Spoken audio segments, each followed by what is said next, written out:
Listen, I'm first and foremost, idhageyso marka hore aad ayaan ugu faraxsanahay inaan imaado Soomaaliya ka hor intaan imaan Soomaaliya saaxiibkay ugu fiicnaa oo aan ku lahay London wuxuu ahaa Soomaali all the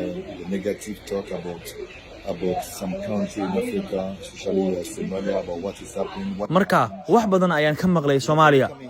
marka qaar waxa aad maqashaa hadallo xun oo laga sheegayo dalal badan oo Afrika oo ay ka mid tahay Soomaaliya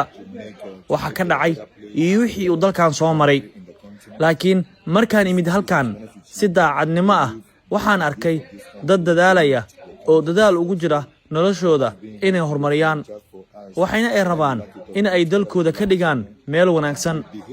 waa iska caddahay dhalinyaradu waa kuwa dalka hormuudku ah iyaga ayaana dalka u taagan taasina waa arrin runtii aad u qurux badan oo ah in la arko waan ku faraxsanahay inaan halkan imaado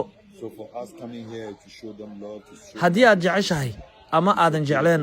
haddii dadka kale ay jecel yihiin ama aysan jecleen anigu waxaan safiir u ahay qaaradda Afrika sababtoo ah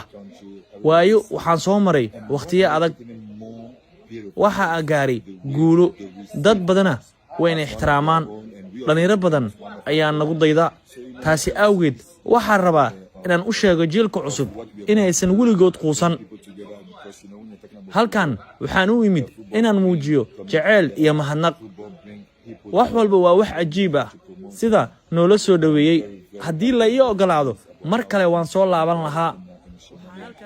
If you ask me, am I going to come back? It's definitely yes, I will come back because I have way wanaagsan yihiin dalkaana wuxuu leeyahay rajo weyn waxaa rajaynayaa in Soomaaliya ay dib u hesho nabad buuxda dalkana uu koro oo uu noqdo meel wanaagsan oo lagu noolaado sida Dubai, Morocco, Algeria, Masar, Ghana ama Nigeria dalxiisku wuxuu ka caawin karaa